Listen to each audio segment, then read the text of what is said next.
Hello दोस्तों, कैसे आप सब। उम्मीद करते हैं आप लोगों का सीटेट पेपर सेकंड बहुत अच्छा गया होगा। और देखिए, जो सीटेट पेपर सेकंड है, इसका जो मैथ वाला पोर्शन था, इसका हमने आंसर की अपलोड किया था। ठीक है, देखिए हमने 14 दिसंबर वाला भी आंसर की अपलोड किया था और कल हमने 15 दिसंबर को जो हुआ था पेपर, उसका भी आंसर की अपलोड किया है। देखिए आज की इस वीडियो में हम 14 दिसंबर को जो पेपर हुआ था सेकंड पेपर, उसका मैं कंप्लीट सोल्यूशन कराऊंगा। और हमने जो आंसर की अपलोड किया था, उस आंसर की में 2 क्वेश्चन गलती हो गया था, उसके लिए सॉरी। वैसे देखा जाए तो पेपर जो था पिछले बार के कंपैरिजन में जो 15 दिसंबर को पेपर हुआ था, उसके कंपैरिजन में 14 दिसंबर को जो पेपर हुआ था, उसमें मैथ का जो पोर्शन था वो थोड़ा सा डिफिकल्ट आया था, थोड़ा सा टफ आया था। ठीक है, आप मेरे चैनल पर नए हो तो आप सबसे रिक्वेस्ट है कि मेरे चैनल को सब्सक्राइब करिए, वीडियो को लाइक करें, दोस्तों को भी शेयर करिए। हाँ देखिए, क्वेश्चन नंबर 31 में दिया था, विच of the following numbers is return in standard form. देखिए स्टैंडर्ड फॉर्म क्या होता है, सबसे पहले उसको समझते हैं। देखिए कोई भी अगर नंबर है जिसको हम स्टैंडर्ड फॉर्म में लिखते हैं तो वो किस फॉर्म का होना चाहिए। देखिए वो होगा आपका a इंटू 10 की पावर n होना चाहिए। और जहाँ पर जो आपका a है, ये नंबर है, ये किसके बीच में होना चाहिए, जो a है आपका लेस देन 10 होना चाहिए और लेस और ग्रेटर इक्वल टू 1 होना चाहिए। या तो ये जो नंबर है a, ये 1 हो या 1 से बड़ा हो, लेकिन 10 से छोटा होना चाहिए। ठीक, और लेकिन 1 से छोटा नहीं होना चाहिए। ठीक, 1 होगा या 1 से बड़ा होगा और 10 से छोटा होगा। तो अब इस कंडीशन के स्टैंडर्ड फॉर्म का जो कंडीशन होता है, इस कंडीशन के आधार पर अगर हम इसको चेक करते हैं तो ये आपका क्या 10 से बड़ा है, ये नहीं होगा। ये भी 10 से बड़ा, ये भी नहीं होगा। ये देखिए 10 से छोटा है, ये वाला हो जाएगा। और ये देखिए आपका 1 से छोटा है तो ये वाला भी नहीं होगा। तो आपका ये स्टैंडर्ड फॉर्म का जो आंसर एग्जैक्ट आंसर होगा वो आपका थर्ड वाला ऑप्शन सही हो जाएगा। तो ये आपका पहला हो गया, 31 हो गया क्वेश्चन। अब आते हैं 32 में। देखिए 32 में एक पेंटागन दिया है ABCD। इस पेंटागन में सभी एंगल को x के फॉर्म में दिया हुआ है। फिर उसके बाद पूछा है कि 9 डिग्री का वैल्यू क्या होगा। ठीक है, तो देखिए हमको पता है कोई भी अगर पेंटागन होता है, उस पेंटागन के सभी एंगल का सम 540 होता है। वो कैसे होता है, देखिए हमको पता है, सॉल्यूशन अगर हम निकालते हैं तो हाँ देखिए हमको पता है कि किसी भी पॉलीगन के लिए जिसमें n साइड हो, total sum of interior angle क्या होता है, n-2 इंटू 180 होता है। इसी का देखेंगे for a polygon of side n, इसके लिए क्या होगा, सम ऑफ ऑल इंटीरियर एंगल,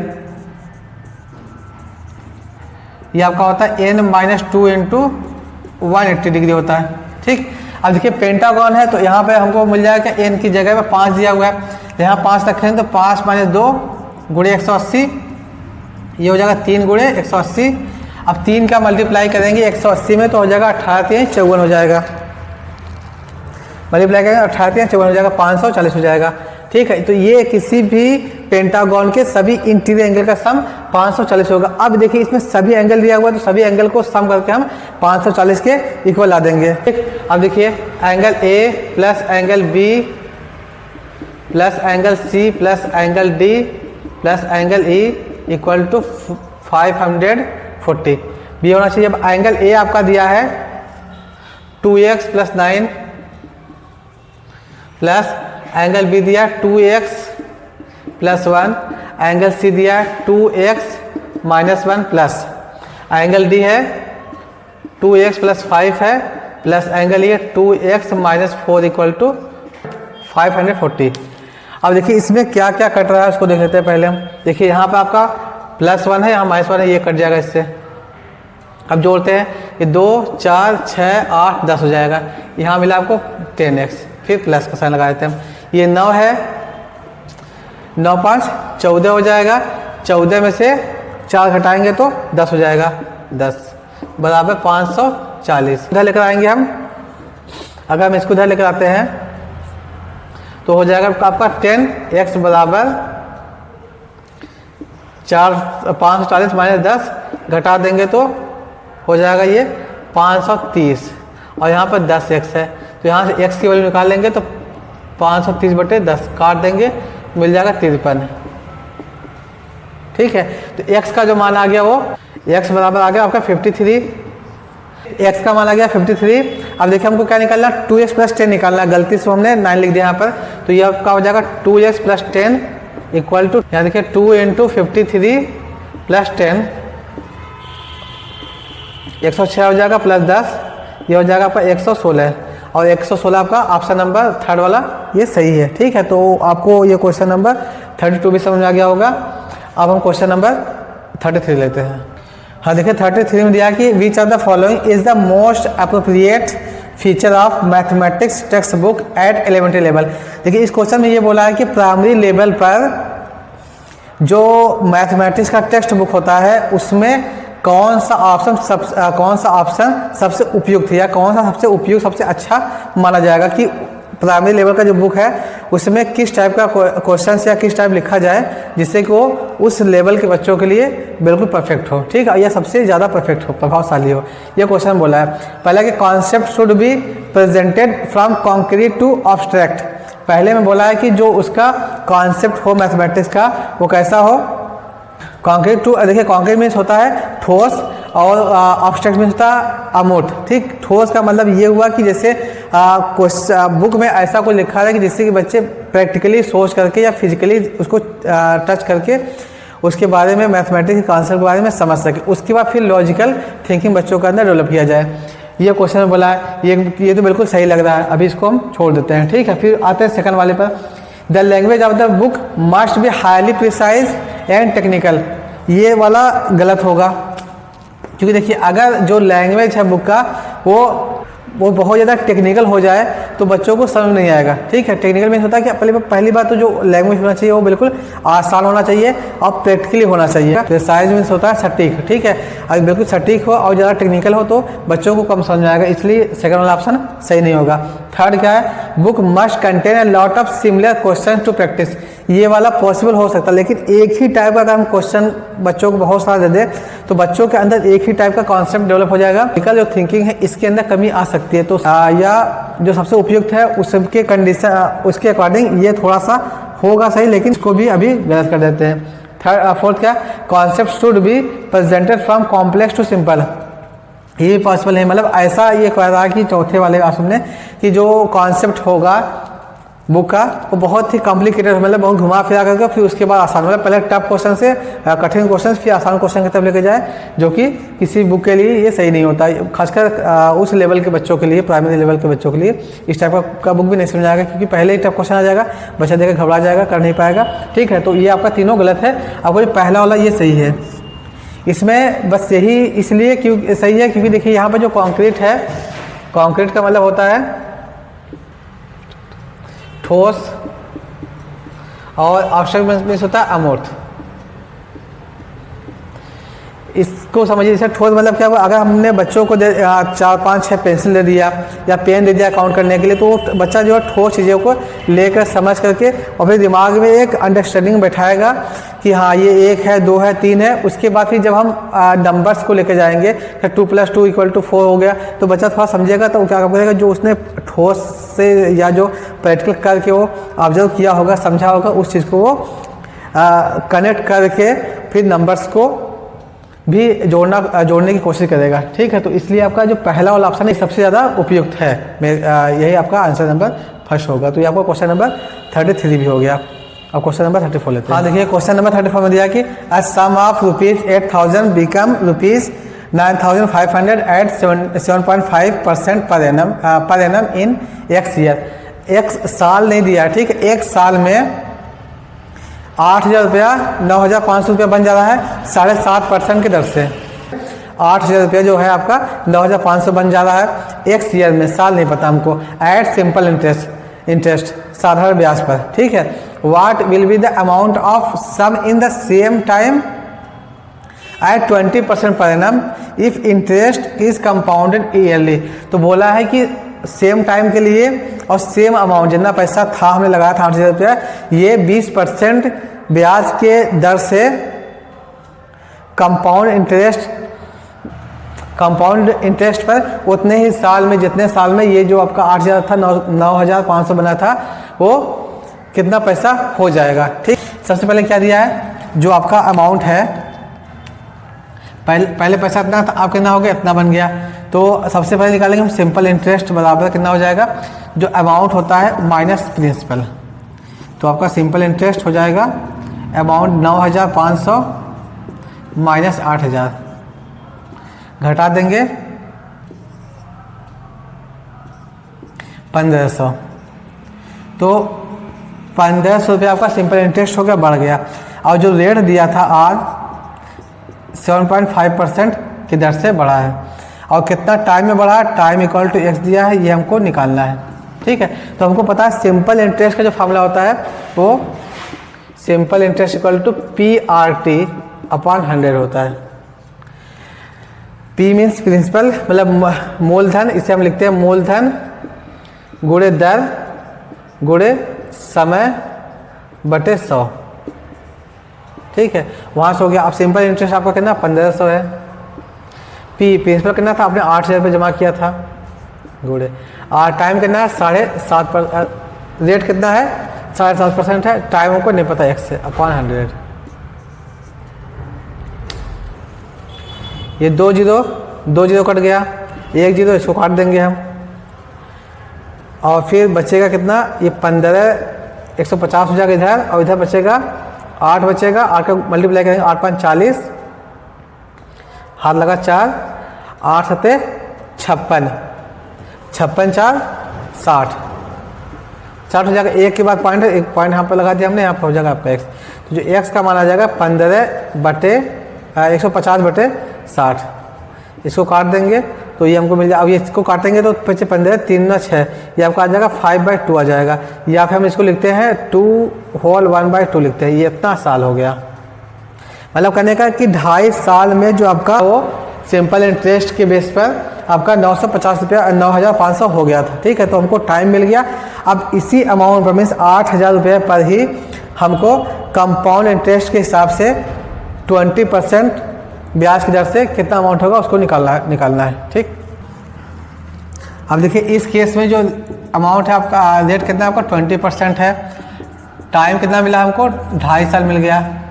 ठीक है, और अमाउंट सिंपल प्रिंसिपल जो है आपका ये 8000 तो है पहले से ही, हमको अमाउंट निकालना है कितना अमाउंट आएगा। तो हमको फार्मूला पता है कि अमाउंट इक्वल टू होता है principal 1 + R/100 number of years होता है, और ये आपका n है। ठीक है, तो ये है फार्मूला होता है। अमाउंट इक्वल टू हो जाएगा, प्रिंसिपल आपका 8000 है, 1 + R20/100, और यहाँ पे क्या है 2 1/2 है। इसको काटेंगे तो वो कट जाएगा, ये 1 5 हो जाएगा, ये 6 ये मिला हमको। अमाउंट इक्वल टू 8000, यहाँ पर है 1 + 20 पंजे 100 होता है, तो हम ब्रैकेट में मिलेगा 1/5, यहाँ पर 2 तो पूरा होल है इंटू 1/2। ठीक है, 2 होल 1/2 है, और 5 का 5 6 हो जाएगा 8000, 6/5 2 इंटू यहाँ पर 6/5 1/2 हो जाएगा। ठीक है, देखिए हमको पता है बेस सेम होता है तो उसका पावर ऐड हो जाता है। अब यहाँ हाँ देखिए इसको तो लिखते हैं, ये आपका हो जाएगा अमाउंट इक्वल टू 8000 गुणे 6/5 इंटू 6/5 इंटू, अब 6 को 5 से भाग देंगे तो 1.2 हो जाएगा, और यहाँ पर कितना है 1/2 मतलब होता है रूट में। ठीक है, तो रूट में ये आपका 1.2 आ गया, इसको रूट से बाहर निकालेंगे और यहाँ पर मल्टीप्लाई करके और यहाँ पर इसको कट करेंगे। देखिए 5 × 5 हो जाएगा, 16 × 5 80, 16 00। फिर इसको काटेंगे 5 × 5, 5 से 15, 1 बचा, 5 × 10, ये आपका आ गया 32 320 गुणे 36 गुणे। ठीक, इसको बाहर निकालेंगे तो मिलेगा हमको, ठीक है, ये आपका हो जाएगा 5। इसके बाद बढ़ता चला जाएगा, जब इसका मल्टीप्लाई करेंगे तो हमको मिलेगा 12619.53, और इसके बाद बढ़ता चला जाएगा। ठीक है, और ये लगभग अगर आप मैच कराएंगे इसमें, देखिए ये आपका 13000 है, ये 11000 है, ये नहीं होगा, ये नहीं होगा, 12100, जबकि यहाँ पे क्या है 12600, 12600 ये वाला है, तो चौथा वाला ऑप्शन सही हुआ। देखिए इसमें बिल्कुल एग्जैक्ट आंसर नहीं आएगा, लगभग में आ रहा आंसर, तो उसके बेस पर हम इसका चौथा वाला ऑप्शन सही मानेंगे। तो ये आपका 34 नंबर वाला क्वेश्चन भी हो गया। अब 35 वाला देखते हैं। देखिए 35 में दिया है the 2 corresponding angles found by intersection of 2 parallel lines by a transversal are. देखिए हमने ट्रांसवर्सल के बारे में, पैरेलल करस्पॉन्डिंग एंगल्स के बारे में, सभी के बारे में हमने अलग से वीडियो बनाकर अपने यूट्यूब चैनल पर अपलोड किया, आप वहाँ से देख सकते हैं। ठीक है, इस क्वेश्चन के अकॉर्डिंग सबसे पहले हम 2 पैरेलल लाइन बनाते हैं। और ये किसका ट्रांसवर्सल है। ठीक है, हमने बताया था कि ये वाला एंगल और ये एंगल एक दूसरे के करस्पॉन्डिंग होता है और ये दोनों एंगल एक दूसरे के इक्वल भी होता है। ये कैसे इक्वल होता है इसको भी समझ सकते हैं आप लोग। ये वाला जो एंगल है इस एंगल के लिए अपोजिट इक्वल हो जाएगा और ये एंगल एक दूसरे के अल्टरनेट इंटीरियर एंगल होते हैं और ये दोनों एक दूसरे के इक्वल भी होते हैं, वहाँ से हो जाएगा। अब क्वेश्चन में बोला है कि एक एंगल जो आपका है ये 3x - 20 है और जो दूसरा एंगल है वो 5x - 60 है। तो हमको वैल्यू निकालना 4x + 30 की वैल्यू निकालनी है। ठीक है, लिखेंगे as corresponding angles are equal. So corresponding angle equal होते हैं तो यहाँ पर 3x - 20 = 5x - 60। अब जो ये बड़ा है इसको उधर लेके जाते हैं, इसको उधर लेकर आते हैं तो क्या हो जाएगा -20 + 60 = 5x - 3x। ठीक, इसको घटाएंगे तो ये आपका 40 हो जाएगा और यहाँ पर 2x हो जाएगा। तो जो x का वैल्यू हो जाएगा 40/2 काट देंगे तो x का मान आ जाएगा 20। ठीक है, जब x का मान आ गया 20 तो हमको यहाँ पर रख करके इसकी वैल्यू निकाल लेनी है। देयरफॉर 4x + 30 = 4 × x की जगह 20 है, 20 + 30 ये 80 हो जाएगा। 80 + 30 और 3 = 110। ठीक, तो 110 आपका ये ऑप्शन नंबर 3 वाला सही है। तो ये आपका क्वेश्चन नंबर 35 भी हो गया। अब क्वेश्चन नंबर 36 देखते हैं। हाँ देखिए, क्वेश्चन नंबर 36 में दिया कि which are the following is use to record students problem solving ability. किसी भी बच्चे के अंदर प्रॉब्लम सॉल्विंग की एबिलिटी क्या है, इसको रिकॉर्ड करने के लिए measurement ability and experimentation ability को मेजर करने के लिए इसमें से कौन सा रिकॉर्ड उपयुक्त है। ठीक है, कौन सा रिकॉर्ड यूज किया जाता है। देखिए इसमें जो पहला आपका टीचर डायरी एक्चुअली में होता क्या है, ये क्लास में बच्चों के एक्टिविटी को नोटिस किया जाता है। इसमें जो टीचिंग का प्रैक्टिस होता है, टीचिंग बच्चों के लिए मतलब ये शॉर्ट टर्म का डायरी होता है। ठीक है, इसमें मतलब कि बच्चों ने क्या एक्टिविटी किया क्लास में या कौन से बच्चे ने क्या क्वेश्चन बताया या मतलब एक दिन का जो रिकॉर्ड होता है उसे हम बोलते हैं टीचर डायरी। तो ये वाला नहीं होगा। ठीक, दूसरा आपका क्यूमुलेटिव रिकॉर्ड या इसे हम बोलते हैं संचयी रिकॉर्ड। इसमें आप देखेंगे ना ये बहुत ही लॉन्ग टर्म का रिकॉर्ड होता है। इसमें बच्चों का हेल्थ देखा जाता है, बच्चों का हेल्थ कैसा है,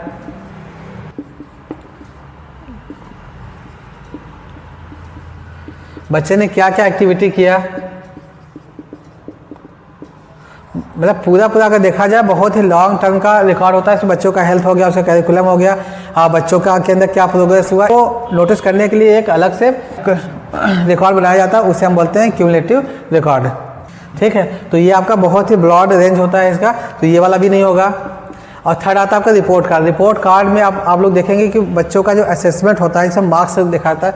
मोस्टली इसका जो बच्चों का मार्क होता है उसको रिकॉर्ड करते हैं कि बच्चों ने क्या मार्क्स पाया, बच्चों का क्या रिजल्ट रहा, बच्चों का क्या ग्रेड रहा, बच्चों का क्या परसेंटेज रहा, सबको रिपोर्ट कार्ड में दर्ज किया जाता है। ठीक है, तो ये भी नहीं होगा।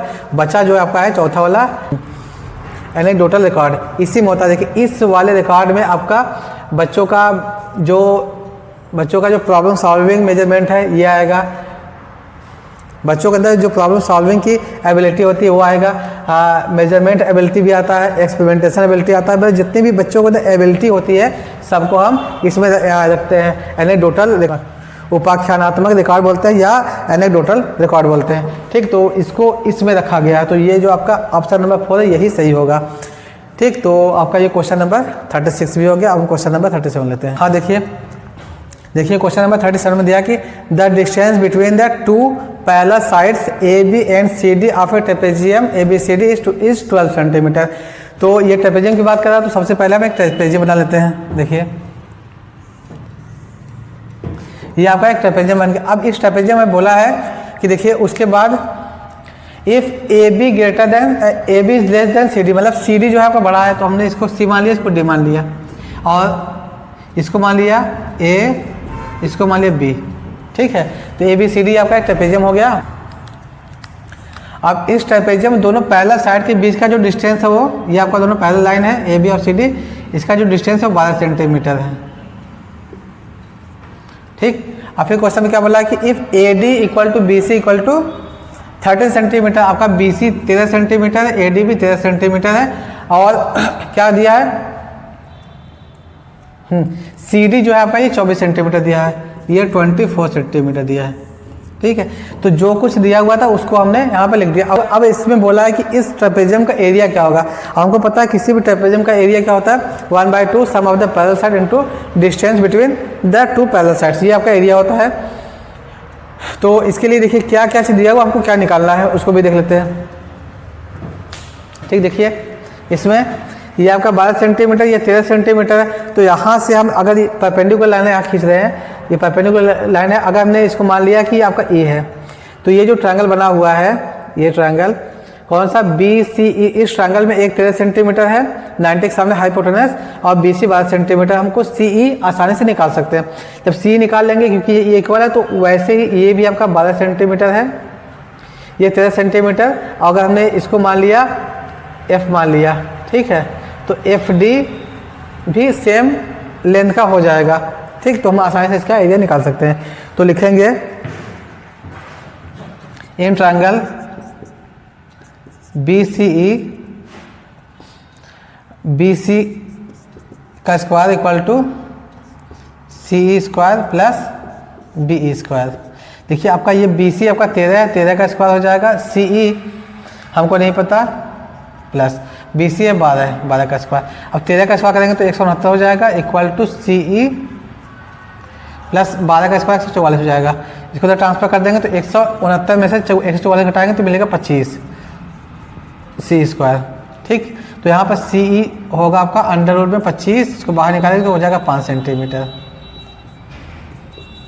देखिए यहाँ से लेकर यहाँ तक का जो डिस्टेंस है ये 5 सेंटीमीटर आ गया। तो बिल्कुल ऐसे जैसे हमने यहाँ पर निकाला वैसे यहाँ पे एफ डी ये भी आपका 5 सेंटीमीटर आ जाएगा। अब देखिए ये जो पूरा लेंथ है सी डी ये 24 सेंटीमीटर है, 5 सेंटीमीटर इधर कम कर दिया हमने, 5 सेंटीमीटर इधर कम कर दिया, 10 सेंटीमीटर कम हो गया। और जो ऊपर बचेगा ए बी ये कितना होगा 24 में से 10 घटाएंगे तो आपका ये 14 सेंटीमीटर हो जाएगा। ठीक है, तो अब हमको क्या करना है, इस ट्रेपेजियम का एरिया निकालना है। लिखेंगे बी सी इक्वल टू यहाँ पर E F equal to C D minus 5 C D आपका 24 है, माइनस 10 ये आपका हो जाएगा 14 सेंटीमीटर बी सी। अब एरिया निकालना 1/2 sum of the parallel side. Parallel side कौन कौन सा 14 है प्लस 24 है, इनटू दोनों के बीच का डिस्टेंस है 12 है। इसको इससे काट देंगे 6 हो जाएगा, ये इसको जोड़ेंगे तो ये आपका 38 गुणे 6 मल्टीप्लाई करेंगे 6 8 6 48, 6 18 18 4 22। तो ये आपका ऑप्शन नंबर फर्स्ट वाला सही है। ठीक है, तो उम्मीद करते हैं आपको ये क्वेश्चन नंबर 37 में समझ आ गया होगा। अब क्वेश्चन नंबर 38 लेते हैं। हाँ देखिए क्वेश्चन नंबर 38 में दिया कि following data shows the number of wickets taken by a player in last 11 matches played by him और हर। ठीक है, अब इस क्वेश्चन में ये दिया है कि ये कोई भी प्लेयर है उसने लास्ट मतलब कि जो 11 मैच खेला आखिरी में उसका उन्होंने जो विकेट लिया उसका ये डेटा दिया हुआ है। तो हमको इसमें डिफरेंस निकालना, मीन और मोड का डिफरेंस निकालना है। ठीक, देखिए तो जो मोड होता है हमको पता है कि किसी भी ऑब्जर्वेशन में जो सबसे ज़्यादा बार रिपीट होता है वही मोड होता है। तो इसमें देखते हैं सबसे ज़्यादा बार कौन सा नंबर आया, मतलब कितना वो विकेट सबसे ज़्यादा बार लिया है। एक जो है आपका 1 2 3 4 बार एक है, मतलब जो आपका 1 है ये 4 बार आया है। 0 जो है 2 बार आया है। ठीक, और उसके बाद फिर 3 1 बार आया है। 4 है, देखिए 4 में 1 2 बार आया है। ठीक है, तो इसमें आप लोग देखोगे तो सबसे ज़्यादा बार आया आपका 1 आया, तो इसका जो मोड हो जाएगा मोड इक्वल टू 1 हो जाएगा। इसका मोड ये हो गया। अब बोला इसका मीन और मोड का डिफरेंस। मीन के लिए क्या काम करते हैं, sum of the observation upon number of observation होता है। तो लिखेंगे mean equal to sum of observation upon number of observation. अब सबको जोड़ना है तो 1 + 0 + 2 + 2 यहाँ 2 + 4 plus 0 plus 3 plus 1 plus 1 plus 2 plus 4 plus 1 upon total कितना है 11 है। अब देखिए क्या होगा, 3 हो जाएगा, 4 3 7, 7 3 10, 10 2 12, 12 2 14, 14 4 18, 1 19, 19 बटे 11 हो जाएगा। ये आपका मीन हो गया। अब क्वेश्चन में डिफरेंस बोला है, मीन और मॉड का डिफरेंस बोला है, difference of mean and mod. तो आपका मीन है 19 बटे 11 है, माइनस मॉड कितना है 1 है। इसका एलसीएम ले लेंगे तो 19 माइनस 11 बटे 11, 8 बटे 11 हो जाएगा। ठीक है, ये 8 बटे 11 आपका ऑप्शन नंबर 3 वाला सही है, यही मैच कर रहा है। तो उम्मीद करता है आपको क्वेश्चन नंबर 38 भी समझ में आ गया होगा। अब हम 39 लेते हैं। क्वेश्चन नंबर 39 में दिया कि 9 डिजिट नंबर, ये नंबर दिया हुआ is divided by 88, then the value of 2x plus 3y की वैल्यू क्या होगी। ठीक है, ये जो 9 डिजिट नंबर दिया हुआ है कौन कौन सा, ये 5 है, 6 है, 5 है, x है, 9 2 7 4 फिर y है। ठीक, इसको डिवाइड करना है किससे, 88 से डिविजिबिलिटी चेक करनी है।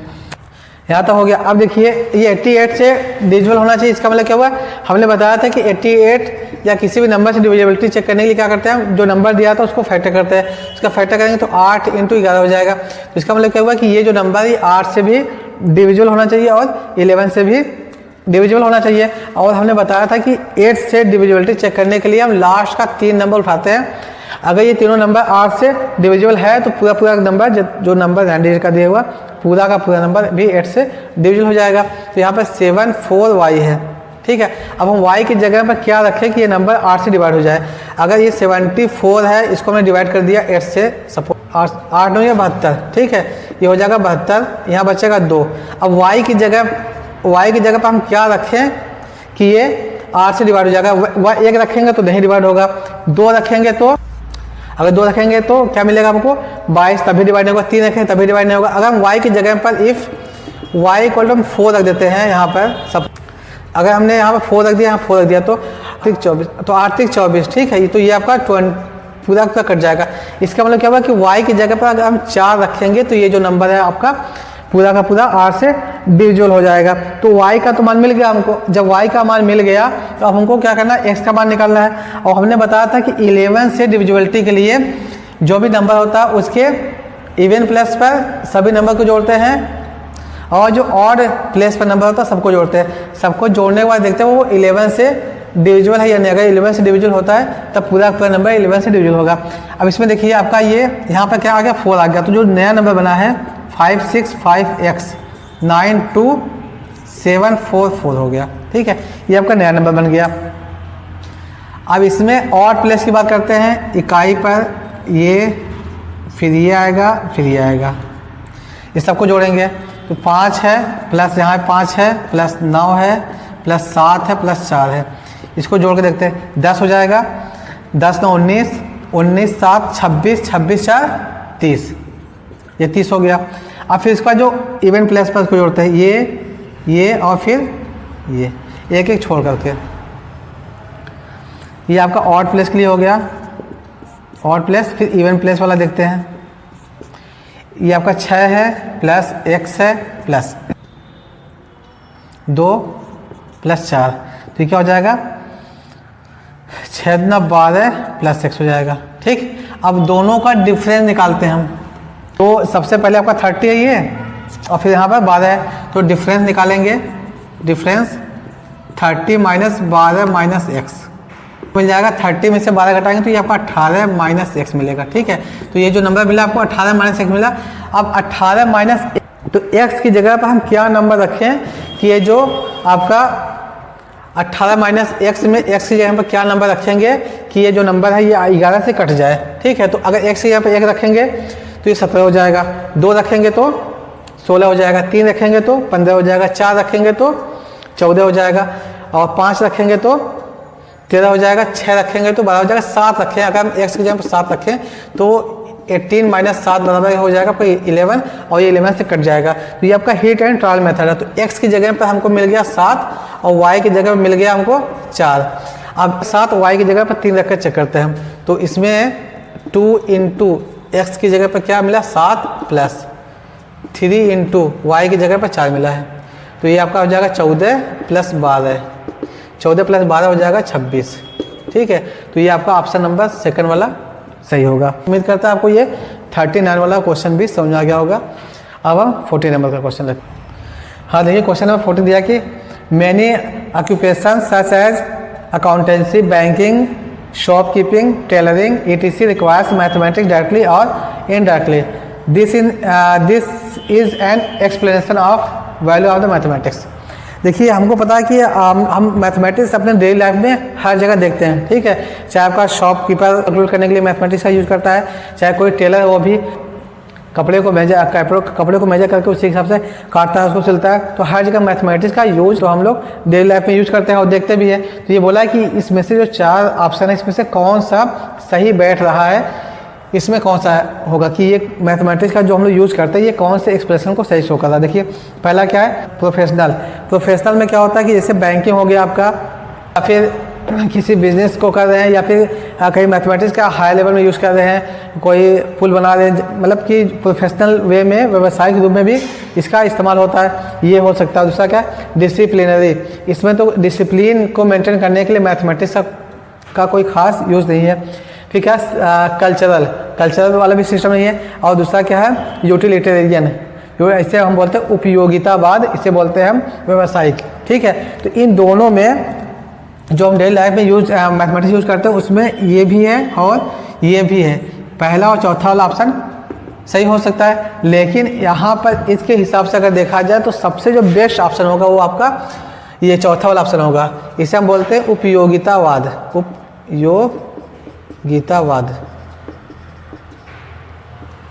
ठीक, क्योंकि ये आपका डेली लाइफ में हर जगह यूज होता है। प्रोफेशनल क्या है कि एक पर्टिकुलर जगह पर ही यूज होता है प्रोफेशनल में, जैसे आप ऑफिस में है या कहीं पर बैंक में, इस जगह पर। और जबकि मैथमेटिक्स का यूज आप राह चलते हुए कहीं पर भी हर एक जगह पर, सिंपल से सेट आप किसी टेलर के पास गए तो वहाँ पर कौन सा बहुत ज़्यादा प्रोफेशनल चीज़ें होती है वहाँ पर भी यूज करता है वो।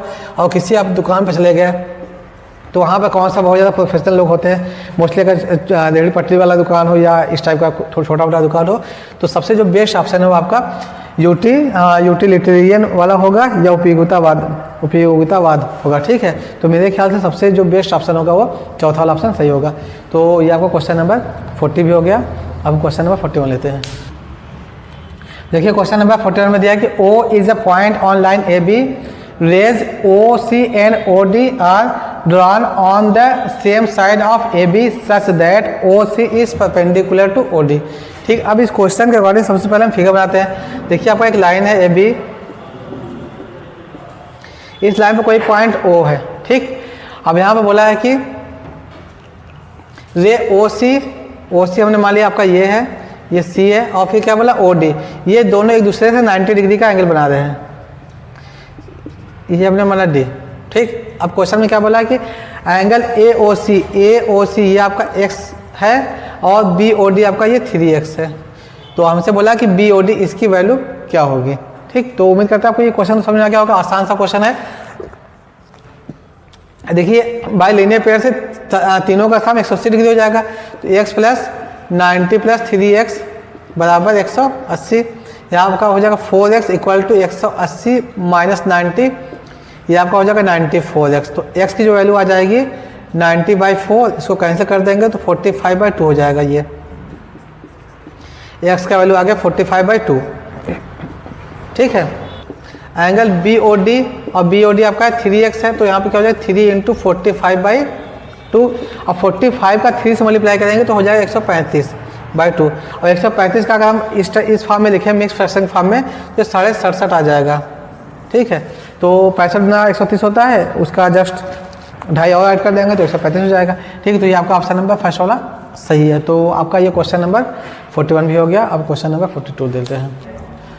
देखिए, क्वेश्चन नंबर 41 में दिया कि for teaching addition of integers at the upper primary stage which of the following is least useful. सबसे कम यूजफुल या सबसे कम महत्वपूर्ण कौन सा होगा। इसमें हमको इंटीजर के बारे में पढ़ाना है प्राइमरी स्टेज के लेवल पर। ठीक है, इसका मतलब ये हुआ कि 6 से 8 तक के बच्चों को अगर हम इंटीजर पढ़ा रहे हैं तो उसमें इंटीजर को समझाने के लिए इसमें सबसे कम यूजफुल कौन सा है। ठीक, देखिए use of the chart paper. अगर हम चार्ट पेपर की बात करते हैं तो चार्ट पेपर आपको पता है कि आपका चार्ट पेपर इस टाइप कुछ बनता है, इसमें होता है। ठीक है, तो इसमें हम आसानी से विजुलाइज करके उसको दिखा सकते हैं कि देखो अगर इसको हमने मान लिया 0 तो इसके लेफ्ट में हो जाएगा माइनस और राइट में हो जाएगा प्लस हो जाएगा। इंटीजर को समझाने के लिए ये बताया जा सकता है। तो ये आपका यूजफुल है, अच्छा मतलब ज़्यादा यूजफुल है। ठीक है, और फिर यूज ऑफ स्टेयर्स, सीढ़ी का भी हम इस्तेमाल कर सकते हैं। जैसे हमने माना कि पहले आप ग्राउंड लेवल पर हो, फिर उसके बाद ऊपर गए +1 +2 +3 होता चला गया, फिर वापस अगर आना शुरू कर दिए तो उसी को माइनस करते चले गए। तो ये भी आपका यूजफुल होगा, ये भी बच्चा प्रैक्टिकल करके और विजुलाइज करके देख सकता है। यूज ऑफ लिफ्ट, अब देखिए अगर लिफ्ट की बात करते हैं तो लिफ्ट में अगर हम एक तल्ले पर दूसरे तल्ले पर तीसरे तल्ले पर जा रहे हैं तो उसमें स्पीड वाला मामला आ जाएगा कि कितने स्पीड से जा रहे हैं, स्पीड को अलग से कैलकुलेशन करना पड़ेगा। तो इसलिए सबसे कम जो यूजफुल होगा आपका यही वाला सबसे कम यूजफुल होगा। ये भी यूजफुल है, ये भी यूजफुल है, और ये भी नंबर लाइन वाला भी यूजफुल है। ये आपका 0 है, 1 है, 2 है, -1 -2, ये तीनों, पहला, दूसरा और चौथा, ये तीनों आपका विजुअली देख करके आसानी से समझाया जा सकता है। ठीक है, तो ये तीनों बहुत ज़्यादा यूजफुल है। पहला, दूसरा, चौथा, ये आपका ज़्यादा यूजफुल है। सबसे कम यूजफुल आपका लिफ्ट का ही है। ये क्वेश्चन नंबर 41 भी हो गया। अब हम क्वेश्चन नंबर 42 देखिए। इससे पहले वाला जो क्वेश्चन था वो आपका 42 था, ये आपका क्वेश्चन नंबर 43 है। ठीक है, तो इसको देखिए, इसमें दिया कि इफ x इक्वल टू के इधर सोल्यूशन ऑफ द इक्वेशन, इस इक्वेशन का जो सॉल्यूशन है वो x इक्वल टू के है। तो k की वैल्यू सबसे पहले क्या करना होगा, आपको सॉल्व करके निकाल लेना होगा। जो x का वैल्यू आएगा वही आपका k होगा, उसको इसमें रखकर हमको चेक करना होगा कि इसकी वैल्यू क्या आ रही है। तो देखिए ये आपका इक्वेशन दिया हुआ है, इसी को हमको सॉल्व करना है। तो इसको लिखते हैं हम x - 4/7 -1 equal to 5 - x upon 3 plus x। यहाँ 1 लगा देते हैं, यहाँ 1 लगाते देते हैं। ठीक है, एलसीएम ले लेंगे यहाँ पर, तो x - 4 - 7/7 हो जाएगा बराबर 5 - x प्लस 3x अपान 3।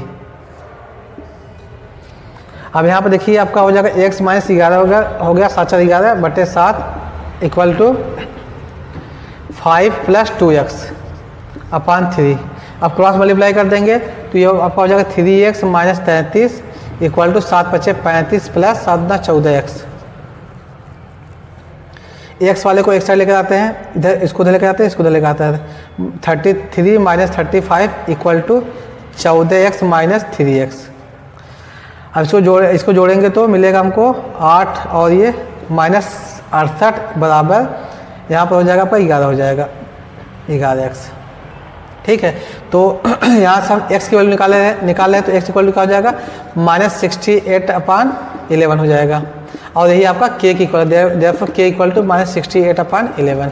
अब हमको इसकी वैल्यू निकालनी है, तो इसमें क्या काम करना होगा, x की जगह पर हमको रखना होगा -68/11। तो यहाँ पे 11 इंटू -68/11 हो गया प्लस 8/11 इंटू -68/11 -12। ठीक है, अब देखिए यहाँ पर 11 से कट जाएगा और ये 11 से कट जाएगा, तो मिलेगा आपका 68 प्लस 8 अपान, यहाँ क्या मिलेगा -68 -12। अब 68 में से 8 घटाएंगे तो -60 हो जाएगा अपान, और यहाँ पर 68 में से 68 -12 कर देंगे तो ये आपका हो जाएगा 80।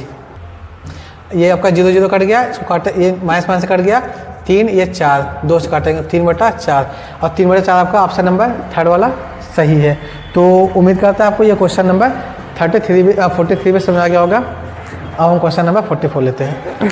हाँ देखिए, क्वेश्चन नंबर 44 में दिया कि मीनू रोट सब numbers on the black board and arrange them in ascending order as. देखिए ये आपका असेंडिंग ऑर्डर में लिखा हुआ नंबर है जिसको मीनू ने क्लास में लिखा है।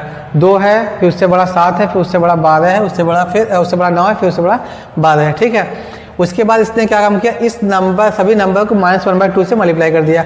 अगर -1/2 से मल्टीप्लाई करेंगे तो ये आपका हो जाएगा -1 हो जाएगा, फिर उसके बाद -7/2 हो जाएगा, फिर -9/2 हो जाएगा, फिर -6 हो जाएगा। ठीक, अब इसमें देखिए अगर हमको पता है कि अगर सपोज करिए आपका 5 है और ये 2 है, 5 बड़ा है, अगर माइनस से मल्टीप्लाई करेंगे तो -5 -2 में -2 बड़ा हो जाएगा। इसका मतलब क्या हुआ कि जो असेंडिंग ऑर्डर है ये आपका डिसेंडिंग ऑर्डर में चेंज हो जाता है। ठीक है, जो सबसे बड़ा नंबर होगा सबसे छोटा हो जाएगा, जो सबसे छोटा होगा वो सबसे बड़ा हो जाएगा। तो अगर -1/2 से इसने मल्टीप्लाई किया तो इसमें सबसे बड़ा ये हो जाएगा, फिर उससे बड़ा ये है, उससे बड़ा ये है और सबसे छोटा आपका -6 हो जाएगा। ठीक, तो इसके हिसाब से ये जो 4 ऑप्शन दिया हुआ है उसमें से कौन सा सही है ये देखते हैं। Number of terms in ascending order will change. Number of term बोला है कि नंबर ऑफ टर्म, अगर यहाँ पर 1 2 3 4 नंबर है, 4 में से 5 नंबर थोड़ी नहीं हो जाएगा, तो ये वाला ऑप्शन आपका गलत है। Ascending order of numbers will still remain same. ठीक, ये भी गलत है, क्योंकि सेम तो रहेगा नहीं, चेंज तो होगा ही होगा, क्योंकि माइनस भी है उसके साथ, इसीलिए चेंज होगा। थर्ड वाला क्या है, mean of the numbers will remain same, ये भी गलत है। अगर इस सभी नंबर को जोड़ करके इसका मीन निकालेंगे, जितना आएगा, अगर -1/2 से मल्टीप्लाई कर देंगे तो मीन उसका आधा हो जाएगा जस्ट, और अगर मीन प्लस में आया तो ये माइनस में हो जाएगा, ये भी चेंज हो जाएगा। चौथा क्या, ascending order will now be change to descending order, ये चौथा वाला ऑप्शन बिल्कुल सही होगा। तो आपका ये क्वेश्चन नंबर 44 भी होगा, तो उम्मीद करते हैं समझ आ गया होगा। अब क्वेश्चन नंबर 45 लेते हैं। हाँ देखिए, क्वेश्चन नंबर 45 में दिया कि which of the following represent the most important capabilities learners to be assessed in mathematics. देखिए, इसे करने का मतलब ये हुआ कि किसी भी बच्चे के अंदर मैथमेटिक्स की कैपेबिलिटी को आंकने के लिए, पता लगाने के लिए इस 4 में से ABCD में से कौन सा सबसे महत्वपूर्ण होगा। ठीक है, कौन से चीज़ को देख करके हम ये पता लगा सकते हैं कि बच्चे के अंदर मैथमेटिक्स की समझ आ गई है, वो मैथमेटिक्स को समझ रहा है और मैथमेटिक्स का यूज करना उसको आ गया है। ठीक है, ये 4 ऑप्शन दिया हुआ है ABCD, इसमें से कौन कौन सा होगा। ठीक, इसमें देखिए पहला दिया कि ability to use abstractions to perceive relationships. पहला क्या है कि बच्चे के अंदर ये एबिलिटी आ जाए कि वो जो संबंध है एक दूसरे में, जो लिंक है मैथमेटिक्स का, जैसे फार्मूला हो गया, फार्मूले में जो जो चीज़ यूज किया गया उसमें क्या क्या रिलेशन है, क्या रखना है, ये अगर उसके अंदर आ जाए तब ये पॉसिबल हो सकता है, ये आपका सही है पहला वाला। ठीक, दूसरा क्या, ability to memorise all the formula given in text book. Formula use कर लेना उसके अंदर मैथमेटिक्स की समझ को नहीं दर्शाता। ठीक, थर्ड सी वाला क्या है, ability to apply mathematical concept to solve problems related to daily life situation, ये वाला होगा। अगर किसी बच्चे ने मैथमेटिक्स का यूज अपने डेली लाइफ की जो प्रॉब्लम उसको सॉल्व करने के लिए किया, तो इसका मतलब क्या हुआ कि बच्चों को, उस बच्चे को मैथमेटिक्स का अच्छा खासा ज्ञान है, समझ है, वो मैथमेटिक्स को समझता है, उसका अप्लाई भी करना जानता है। तो A और C हो गया। डी वाला देखते हैं, ability to score full marks in mathematics. किसी भी एग्ज़ाम में मैथमेटिक्स में फुल मार्क्स ला देना, ये किसी बच्चे के मैथमेटिक्स के अंडरस्टैंडिंग का आधार नहीं हो सकता। ठीक है, तो ये आपका डी वाला भी ऑप्शन गलत हो जाएगा। तो इसमें A और C सही है, तो इसमें ऑप्शन नंबर B वाला जो है, सेकंड वाला जो ऑप्शन है A और C, ये सही होगा। तो आपका ये क्वेश्चन नंबर 45 भी हो गया। अब क्वेश्चन नंबर 46 लेते हैं। देखिए, क्वेश्चन नंबर 46 में दिया कि the cost price of an article is ₹750. It is sold for ₹608 by giving 20% discount on its market price. Had it been sold on its market price, then what would have been the profit %? ये question में ये बोला है कि कोई भी एक article है जिसका कॉस्ट प्राइस मीन्स उसको 750 रुपये में ख़रीदा गया था, तो और 24% का डिस्काउंट देते हुए। तो ये क्वेश्चन में बोला है कि अगर इसका जो मार्क प्राइस था, जो इस पर लिखा हुआ प्राइस था, उस पर बेचा जाता है तो इसको कितने का फ़ायदा होता है। क्योंकि देखिए 750 रुपये हमने ख़रीदा है और 608 रुपये बेच दिया, तो इसका मतलब क्या हुआ कि यहाँ से देख कर लग रहा है कि घाटा लगा है। ठीक, तो देखिए मार्क प्राइस हमको पता नहीं, तो लिखेंगे let X be the MP means mark price of the given article था, उसका मार्क प्राइस x है। अब इस x का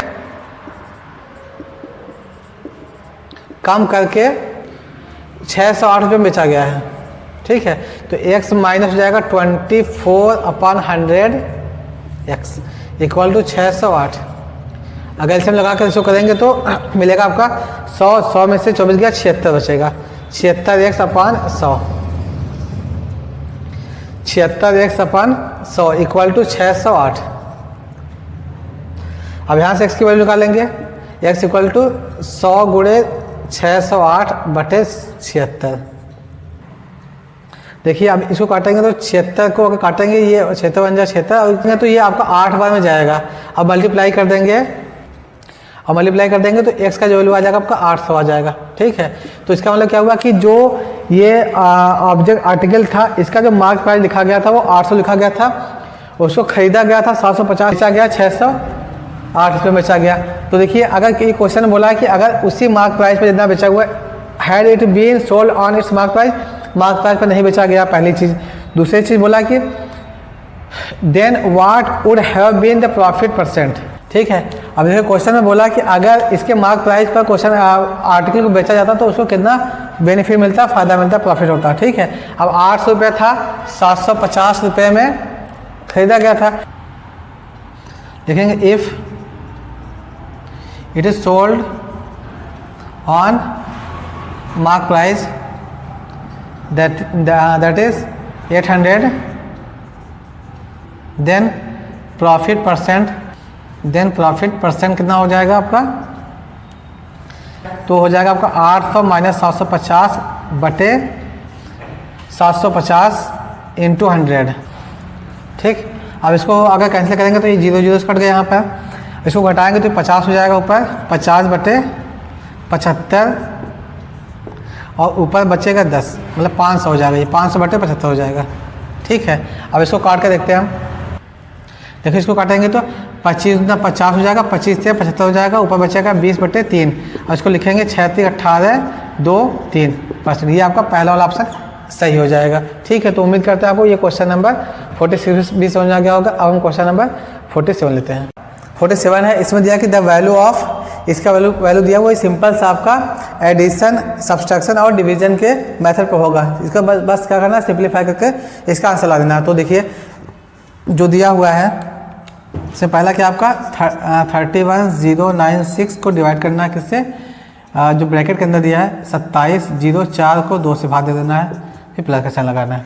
ठीक है, अब देखिए वहाँ पर 0 पॉइंट के बाद 4 नंबर दिया है, तो 0.6738 प्लस, और यहाँ पर 0 के बाद 2 नंबर दिया हुआ, तो इसको भी क्या काम करेंगे, डबल 0 लगा करके 4 इसके बराबर कर देंगे, और फिर यहाँ प्लस का साइन लगा कर 0.059 है, यहाँ 0 लगा देंगे, फिर माइनस 0.7900 लगा दिया हमने। ठीक है, इससे अगर भाग देंगे 2 का 2 हो जाएगा, 2 3 6 हो जाएगा, 2 5 10, 2 बचा, फिर 2 दूना 4 हो गया। तो यहाँ पर मिला क्या 31096 को डिवाइड करना है किससे, 1352, फिर प्लस। अब देखिए सबको अगर हम जोड़ते हैं तो लास्ट वाला पहले देखिए 0 0 और यहाँ पे का 8 है, तो ये आपका 8 हो जाएगा। ठीक, पहला डिजिट। फिर इसके बाद दूसरा लेते हैं, ये 9 है, यहाँ पर 0 है, 9 प्लस 3 और 9 प्लस 0 9 हो जाएगा, फिर यहाँ 3 9 3 12, 12 का 2, हाथ में आया 1। ठीक है, अब फिर यहाँ पर 5 है, फिर यहाँ पर 3 5 से 8 हो गया, 8 7 15, 15 1 16। ठीक, 16 का 6 लगा 1। अब यहाँ पर आते हैं, ये 0 है, यहाँ पर 6 है, यहाँ पर 6 6 12, 12 1 13। अब देखिए 4 के बाद पॉइंट लगा हुआ है, अब पॉइंट के बाद 4 नंबर है, तो यहाँ पर क्या करेंगे, पॉइंट लगा देंगे, तो ये हो गया। माइनस में कर दिया हमने 0.7900। ठीक, अब देखिए इसको डिवाइड करेंगे, ये आपका 96 अपॉन ये आपका 1352 से डिवाइड करना है प्लस। अब देखिए इसमें घटा देना हमको, ये जो प्लस वाला ये माइनस वाला घटा कर देखते हैं कितना आएगा। आपका ये 0.5728 हो जाएगा। यहाँ पर सिंपल सा जब घटा देंगे तो मिलेगा हमको 0.5728। अब देखिए अगर इसको हम इससे काटेंगे तो ये आपका 23 बार में जाएगा, 23 टाइम जाएगा, तो फिर यहाँ पर 23 प्लस 0.5728 इसको जोड़ देंगे तो 23.5728 आ जाएगा। ठीक है, और ये आपका ऑप्शन नंबर 23.5728, ये आपका ऑप्शन नंबर 3 वाला सही हो जाएगा। ये बिल्कुल सिंपल सा सिंप्लीफिकेशन के मेथड से इसको कर देंगे, तो आपका ये क्वेश्चन नंबर 47 भी हो गया। अब हम क्वेश्चन नंबर 48 लेते हैं। हाँ देखिए क्वेश्चन नंबर 48 में दिया कि cards bearing numbers 12 13 14 15 16 and so on 71 one numbers on one card. देखिए क्वेश्चन में बोला है कि कुछ कार्ड है जिस पर जो नंबर लिखे हुए हैं 12, 13, 14, 15, 16 इससे लेकर 71 तक नंबर लिखा गया है। ठीक है, एक कार्ड पर एक ही नंबर लिखा गया है। Are kept in a box, सबको एक बक्से में रखा गया है। And then a card is drawn from the box without looking into it. तो फिर क्या करना, उस बॉक्स में से एक कार्ड को निकालना है और हमको उस बॉक्स में देखना नहीं, बिना देखे उस बॉक्स में से एक कार्ड को निकाल लेना है। ठीक, तो फिर बोला कि what is the probability that the card drawn has the number which is not a prime number. तो बोला है कि जो हमने उस बॉक्स में से एक नंबर कार्ड निकाला है, उस कार्ड के प्राइम नहीं होने की क्या प्रायिकता है, क्या पॉसिबिलिटी, क्या प्रोबेबिलिटी है। ठीक है, प्रोबेबिलिटी है, ये क्वेश्चन में बोला है। अब देखिए इस कार्ड में ये जो आपका कार्ड दिया हुआ है, कहाँ से कहाँ तक नंबर लिखा है, जो नंबर लिखा है ये 12, 13, 14 से लेकर के 71 तक नंबर लिखा है। तो सबसे पहले हमको ये देखना होगा 12 से लेकर 71 के बीच में कितने नंबर्स हैं, टोटल नंबर्स। फिर उसके बाद इसमें कितने प्राइम नंबर और कितने प्राइम नंबर नहीं है, ये दोनों चीज़ देखना है। उसके बाद फिर हमको पता है प्रोबेबिलिटी क्या होता है, किसी भी इंसिडेंट के होने की जो प्रोबेबिलिटी होती है, number of favourable outcome upon number of total number of outcome, मतलब जितना टोटल आया हुआ है, जितना टोटल होगा उसको नीचे रखते हैं और जितना आने के चांसेस होता है उसको ऊपर रखते हैं। तो इसमें देखिए अगर हम AP से इस पर नंबर ऑफ टर्म निकालें तो देखिए पहला जो नंबर आपका ये 12 है और जो आखिरी वाला नंबर है वो आपका 71 है। ठीक, तो हमको n की वैल्यू निकालनी है और जो d है एक का अंतर है 1 है। तो फार्मूला क्या होता है, an equal to a plus n minus 1 into D. ये आपका 71 इक्वल टू a 12 है plus n minus 1 into D की जगह 1 है। इसको क्या लेकर आएंगे, 71 minus 12 equal to n minus 1। 71 में से 12 को घटाएंगे तो हो जाएगा 59 इक्वल टू n माइनस 1। यहाँ से n की वैल्यू आ जाएगी 59 प्लस 1 दैट इज 60 आ जाएगा। ठीक, तो जो टोटल नंबर ऑफ टर्म है वो कितना हो गया, 60 हो गया इसमें। अब 60 में से हमको देखना है कि प्राइम नंबर्स कितने हैं।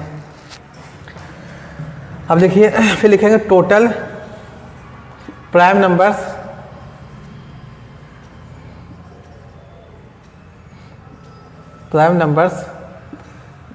बिटवीन 12, 13, 14 एंड 70 तक में कितने प्राइम नंबर्स होंगे उसको देखते हैं। देखिए आपका 13 एक हो जाएगा प्राइम नंबर, 12 से लेकर 71 के बीच में जो प्राइम नंबर्स होगा वो ये होगा। देखिए इसमें अगर हम काउंट करते हैं तो ये आपको 1, 2, 3, 14, 15। तो टोटल नंबर ऑफ ये आ गया आपका 15 हो गया। टोटल नंबर प्राइम्स क्या हो गया, 15 हो गया।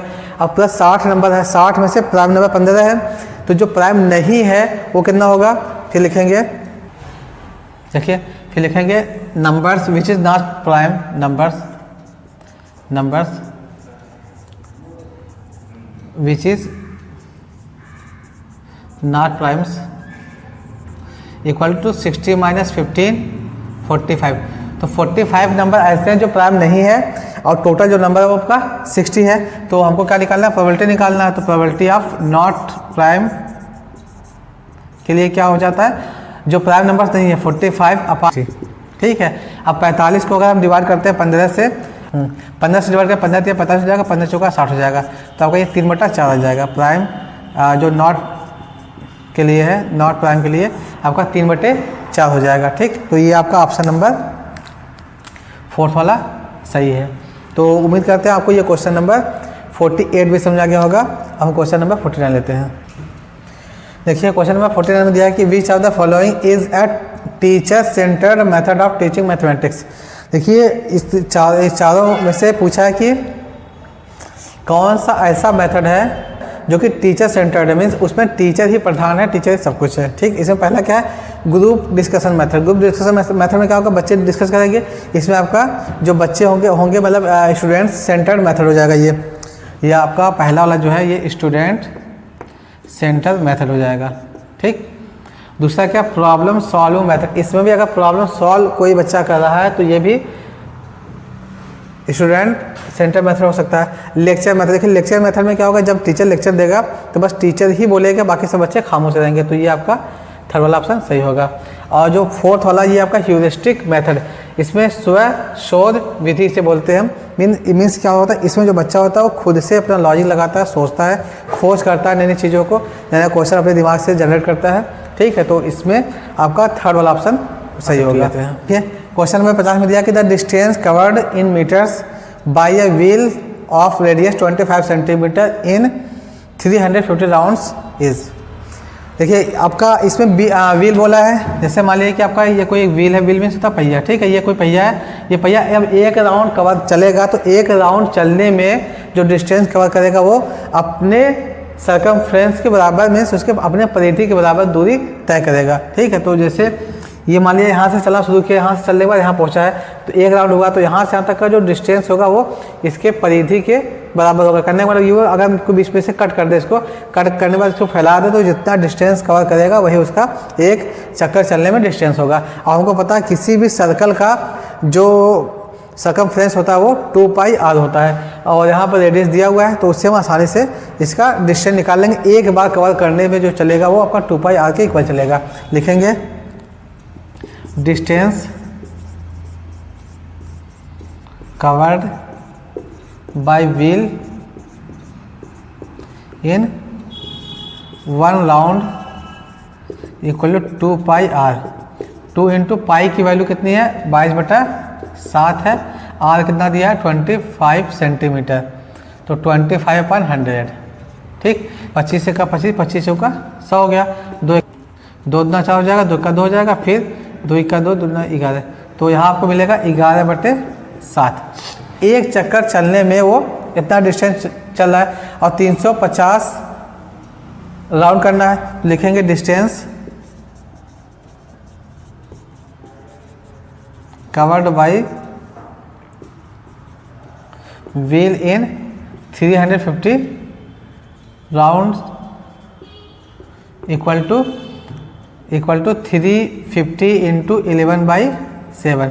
इसको काटेंगे तो 7 का 7 बचे 35, और ये 50 तो गुणा कर देंगे इसमें, तो 50 गुणे 11 ये आपका हो जाएगा 550 मीटर हो जाएगा। तो इससे आपका ऑप्शन नंबर ये थर्ड वाला सही हो जाएगा। ठीक है, तो ये आपका क्वेश्चन नंबर 50 भी हो गया। उम्मीद करते हैं समझ आ गया होगा आपको। अब क्वेश्चन नंबर 51 लेते हैं हम।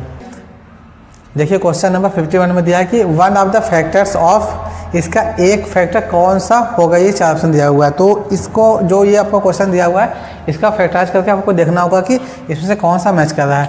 तो जो दिया हुआ सबसे पहले इसको लिखते हैं हम 20 PQ² plus 4PQ plus 45 PR² minus 60 PQR minus 6 PR।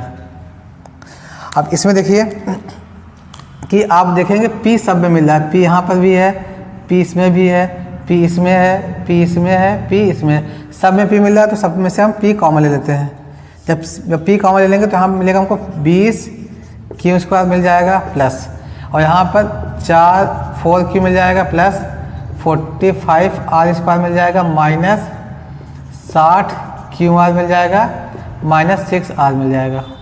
ठीक, अब इसके बाद देखिए ये आपका P तो बाहर रहेगा। अब इसमें देखिए कि यहाँ पर क्या आपका 60 QR है, यहाँ पर R का स्क्वायर है और यहाँ पर Q का स्क्वायर है। तो इसका मतलब ये हो सकता है कि ये आपका P का स्क्वायर प्लस R का स्क्वायर के फॉर्म का बने, क्योंकि यहाँ पर माइनस में करके QR भी दिया हुआ है P का तो ये बन सकता है आपका Q का स्क्वायर प्लस R का स्क्वायर। अब देखिए यहाँ पर 20 है, 20 5 से कट जाएगा, 45 5 से कट जाएगा और 5.5 से कट जाएगा। तो अगर हम इन तीनों में से इसमें से और इसमें से तीनों में से 5 कॉमन ले लें तो क्या मिलेगा, ये 4Q² हो जाएगा, फिर प्लस यहाँ पर 9 9 5 45 R² माइनस इसमें से कॉमन लेंगे तो यहाँ 12 मिल जाएगा, 12 QR। ठीक, अब बचा कितना है प्लस, यहाँ पर बचा 4Q माइनस 6R बचा यहाँ पर। ठीक है, अब देखिए बाहर सबसे P है, उसके बाद ब्रैकेट के अंदर यहाँ 5 है, लिख सकते हैं आपका ये 2Q लिख सकते हैं हम, 2Q का स्क्वायर प्लस 3R का स्क्वायर लिख सकते हैं हम इसको, 3R का स्क्वायर माइनस यहाँ पर हो सकता है 2 इंटू 2Q इंटू 3R, ये ब्रैकेट लगा दिया हमने। और फिर यहाँ से दोनों में से प्लस, अगर हम 2 कॉमन ले लें तो मिलेगा 2q माइनस 3r मिल जाएगा हमको, ठीक है। तो यहाँ पर देखिए p तो बाहर पहले से ही है। अब यहाँ देखिए ये आपका बना कि a square plus b square minus 2ab बना, तो हम इसको लिख सकते हैं आप ब्रैकेट यहाँ 5 लगा करके 2q माइनस 3r का होल स्क्वायर प्लस बाहर यहाँ पर क्या 2q माइनस 3r हो गया। अब देखिए इन दोनों ब्रैकेट में यहाँ 2q माइनस 3r है और यहाँ पर 2q माइनस 3r है, तो कॉमन ले लेंगे 2q माइनस 3r, इसमें से कॉमन लेंगे 2q माइनस 3r कॉमन ले लेंगे तो हमको मिलेगा यहाँ पर p मिल जाएगा, यहाँ 5 मिलेगा ब्रैकेट में 2q माइनस 3r प्लस 2 मिल जाएगा, ठीक। तो इसका देखिए एक फैक्टर जो है आपका 2q माइनस 3r है और 2q माइनस 3r इसमें देखेंगे तो ये आपका ऑप्शन नंबर 3 सही है, ठीक। तो ये आपका ऑप्शन नंबर 3 सही है। तो उम्मीद करते हैं आपको ये जो फैक्टर ये समझ आ गया होगा। ये बहुत आसान सा है, बस सिंपल सा फैक्टर करना था इसमें और कुछ नहीं करना था। तो आपका ये क्वेश्चन नंबर 51 भी हो गया। अब हम क्वेश्चन नंबर 52 करते हैं। क्वेश्चन नंबर 52 में दिया कि which of the following statement is correct about assessment. Assessment के लिए इस चारों में से कौन सा स्टेटमेंट बिल्कुल सही है, ठीक। जो पहला दिया आपका फॉर्मेटिव असेसमेंट। देखिए असेसमेंट जो होता है ये 4 टाइप का ही होता है। इसमें जो पहला है आपका फॉर्मेटिव असेसमेंट, और ये जो चारों ऑप्शन है ये असेसमेंट के डेफिनेशन से लिया गया। कहने का मतलब अगर आपको ये चारों असेसमेंट का डेफिनेशन नहीं पता है तब भी आप आसानी से इसका आंसर टिक कर सकते हो। तो पहला आपका है formative assessment is used after the course of completion to assign the grades. पहला जो इस क्वेश्चन के अकॉर्डिंग बोला कि जो फॉर्मेटिव असेसमेंट है आपका ये कब यूज़ किया जाता है, कोर्स के कंप्लीट होने पर। ये गलत है। देखिए ये जो आपका फॉर्मेटिव असेसमेंट है ये टीचिंग के दौरान ही किया जाता है, ये चेक करने के लिए कि बच्चों के अंदर क्या इम्प्रूवमेंट हो रहा है या नहीं हो रहा है, बच्चों के अंदर इम्प्रूवमेंट या बच्चों को समझ में आ रहा है या नहीं आ रहा है, उसके लिए ये टीचिंग के दौरान ही किया गया असेसमेंट होता है, ये वाइल टीचिंग जाएगा। दूसरा क्या है असेसमेंट एज लर्निंग, यह जो आपका सेकंड वाला है assessment as learning generates opportunities for self assessment and peer assessment. मतलब कि स्वतः आकलन करना और अपने सहपाठियों से या सहयोगियों के साथ भी आकलन करना, यही आपका ऑप्शन सही है। ये असेसमेंट एज लर्निंग का जो डेफिनेशन होता है उसमें यही होता है कि सही या गलत है, ठीक है। तो इस टाइप का जो होता है इसे हम बोलते हैं असेसमेंट एज लर्निंग, ये आपका सही है। जो थर्ड है summative assessment helps to know what extend the instructional objectives have been achieved while teaching a concept, ये गलत है। जो आपका समेटिव असेसमेंट होता है ये टीचिंग के बाद होता है, ठीक है, at the end of teaching, at the end of teaching. यही जो असेसमेंट समेटिव असेसमेंट है और टीचिंग के दौरान करेंगे तो आपका ये फॉर्मेटिव बन जाएगा और टीचिंग के बाद करेंगे तो ये समेटिव हो जाएगा। करने वाले ये दोनों एक दूसरे के ऐसे बिल्कुल एक ही जैसा है, असेसमेंट ही है, लेकिन जब टीचिंग के दौरान करेंगे तो उसे हम बोलेंगे फॉर्मेटिव और टीचिंग के बाद करेंगे तो उसे बोलेंगे हम समेटिव। और यहाँ पर क्या है, यहाँ क्या डेफिनेशन जस्ट उल्टा कर दिया है, ये वाला यहाँ होना चाहिए था और ये वाला यहाँ होना चाहिए था, तब दोनों सही होता, ठीक है। और जो चौथा है ये आपका असेसमेंट फॉर लर्निंग है। अब देखिए असेसमेंट फॉर लर्निंग में क्या होता है, इसमें हम फीडबैक चेक करते हैं। जैसे बच्चों को हमने कोई क्वेश्चन पढ़ाया या कुछ बताया फिर बच्चों से फीडबैक लिया कि वो बच्चों को समझ में आया या नहीं आया, ठीक है। तो फीडबैक वाला जो असेसमेंट होता है, चेक करना होता है, उसे हम असेसमेंट फॉर लर्निंग बोलते हैं। इसमें लिखा no scope of giving feedback, इसमें नो स्कोप बोल दिया। अगर नो स्कोप नहीं बोलता, अगर ये नो नहीं बोलता तब ये सही हो जाता है। जब नो बोलने की वजह से ये वाला क्वेश्चन, ये चौथा वाला भी ऑप्शन आपका गलत हो जाएगा। तो उम्मीद करते हैं आपको ये जो क्वेश्चन नंबर 52 है ये समझ आ गया होगा। इसमें बस आपका ऑप्शन नंबर सेकंड वाला ही सही है। अब हम 53 क्वेश्चन लेते हैं। हाँ देखिए क्वेश्चन नंबर 53 में दिया है कि on the basis of the information given in the statement which of the suggested course of action logically follows. देखिए ये इस क्वेश्चन में ये बोला है कि जो नीचे इन्फॉर्मेशन दिया हुआ है इसके अकॉर्डिंग कौन सा लॉजिकली सही आंसर है। अब दो स्टेटमेंट दिया हुआ है, देखिए एक स्टेटमेंट दिया हुआ और एक कोर्स ऑफ एक्शन दिया है। देखिए स्टेटमेंट में क्या बोला है कि Anamika does conceptual error while solving problem on menstruation. Anamika नाम की कोई स्टूडेंट है जो मेंस्ट्रुएशन का प्रॉब्लम सॉल्व कर रही है। वो सॉल्व करते टाइम उसने क्या, देखिए उस पर जो अनामिका ने गलती किया था, उस पर जो टीचर था वहाँ पर, या टीचर थी, उसने क्या काम किया कि कोर्स ऑफ उसने एक्शन ये लिया कि अनामिका को उसने बहुत सारा एग्जाम्पल दिया जो कि उसके आसपास चीज़ें हैं, ठीक, प्रैक्टिकली एग्जाम्पल दिया जो कि वो देख करके समझ सकती है, बहुत सारे उसके समझाने के लिए। एक ये है। दूसरा क्या है, teacher provides the scope of discussion while giving open ended questions.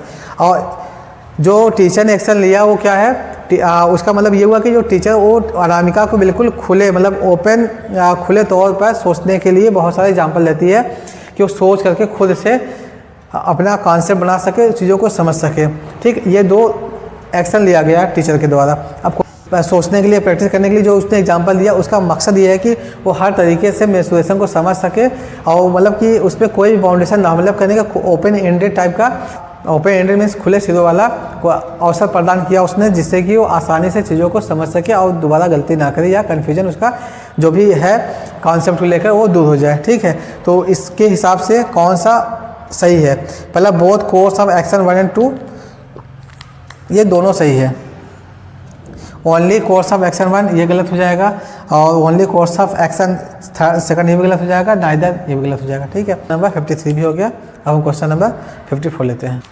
देखिए क्वेश्चन नंबर 54 में दिया कि P Q R S parallelogram in which P Q equal to 4x + 1, P R equal to 26, Q R equal to 26 centimetre, R S equal to 25 centimetre, P S equal to 3y - 1 centimetre, then the value of in centimetre है।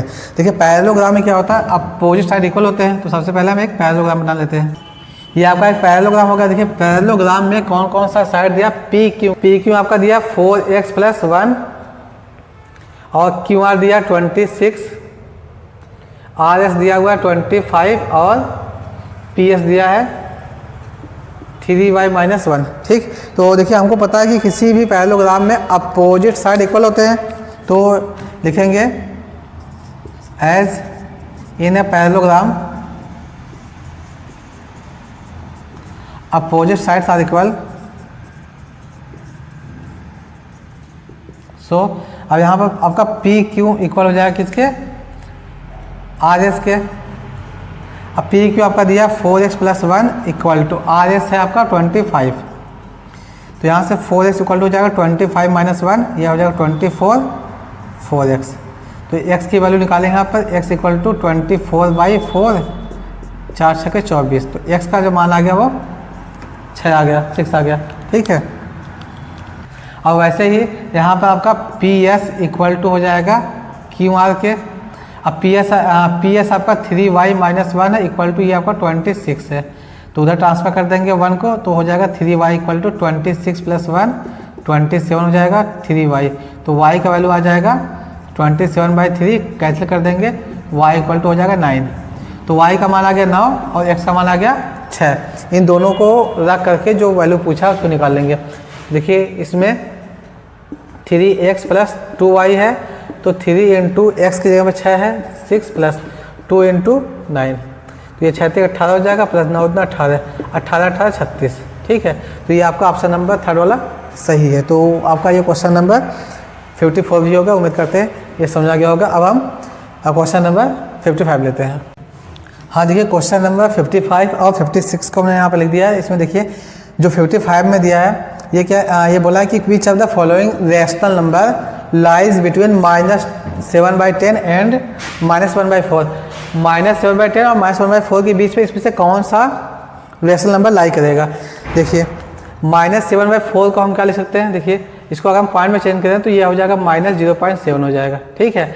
और जो दूसरा है ये -1/4 है, 1/4 को अगर हम चेंज करेंगे तो मिलेगा हमको -0.25 मिलेगा, ठीक है।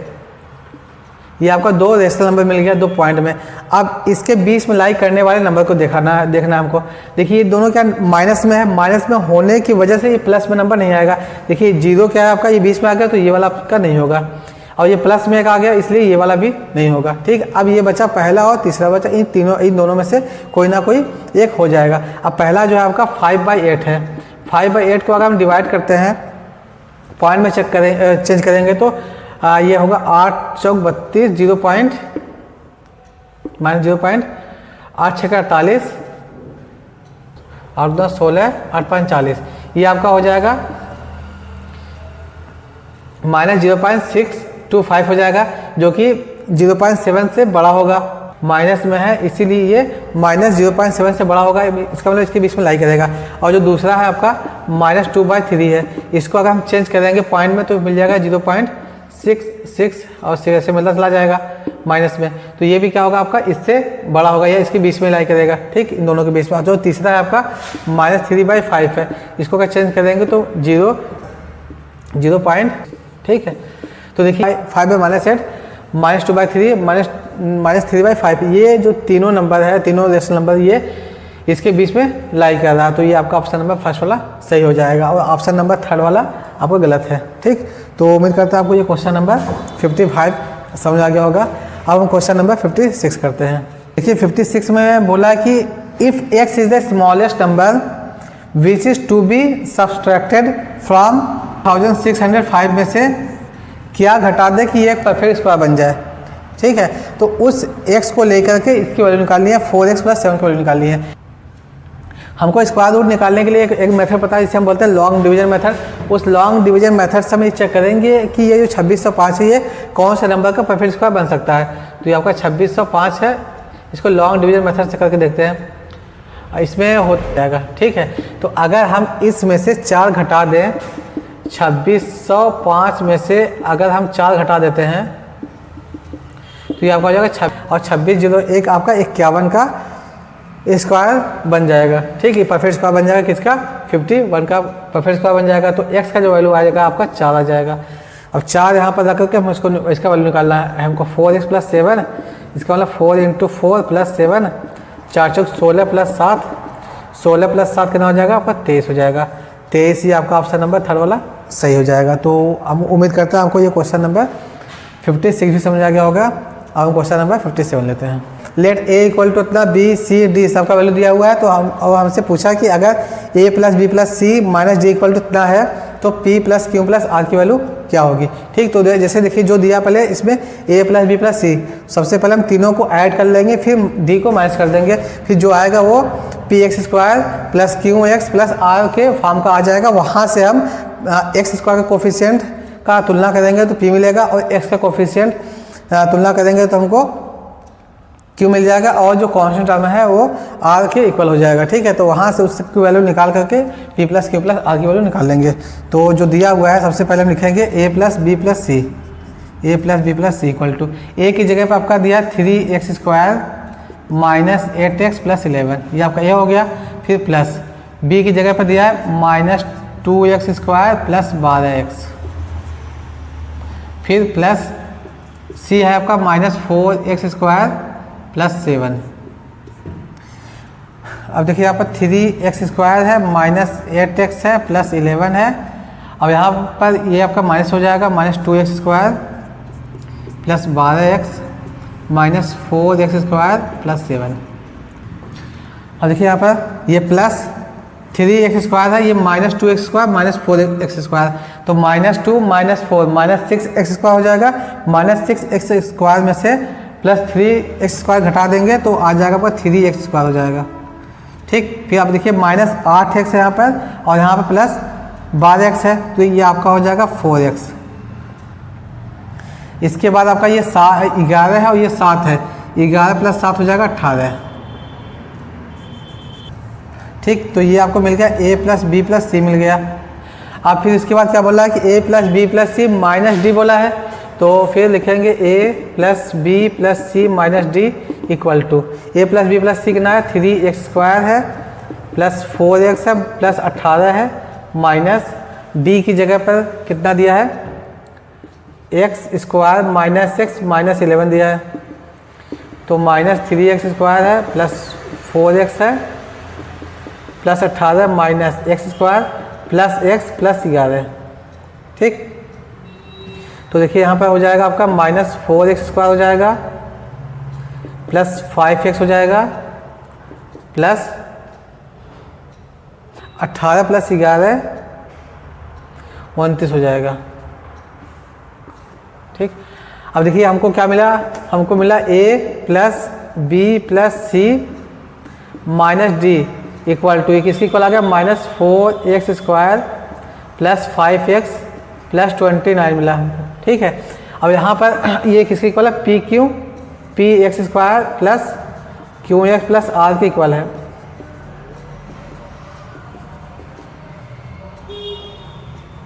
ये इसकी इक्वल है। अब इसको अगर कंपेयर करेंगे तो P मिल जाएगा हमको, P equal to -4, Q equal to मिल जाएगा 5 और जो R है वो आपका 29 है। अब दोनों को हमको ऐड करना, P plus Q plus R equal to क्या मिल जाएगा, -4 प्लस 5 प्लस 29। इसको ऐड करेंगे तो ये आपका 1 हो जाएगा, यहाँ पर 29 ऐड कर देंगे तो 30 आ जाएगा। तो आपका 30 आपका ऑप्शन नंबर 4 वाला सही होगा। तो उम्मीद करते हैं आपको क्वेश्चन नंबर 57 में समझ आ गया होगा। अब क्वेश्चन नंबर देखिए, क्वेश्चन नंबर 58 में दिया कि Neetu is always confused in identifying the transformation. Neetu जो है वो ट्रांसफॉर्मेशन करने में हमेशा कंफ्यूज रहती है। तो उसके टीचर ने, her mathematics teachers helped her by giving one simple word for each transformation. Namely जो इसके टीचर थे उसने क्या काम किया, सभी ट्रांसफॉर्मेशन के लिए कुछ नाम दे दिया और बोला कि इसको याद कर लो, इसी के अकॉर्डिंग तुमको कोई भी ट्रांसफॉर्मेशन होगा उसको करना होगा। ठीक है, वो जो नाम है वो क्या है, पहला रिफ्लेक्शन, दूसरा रोटेशन, तीसरा ट्रांसलेशन और चौथा इनलार्जमेंट। ये 4 नाम दिया उन्होंने। और फिर क्वेश्चन में क्या बोला कि which of the following represent the correct sequence of meaning of each transformation as given above.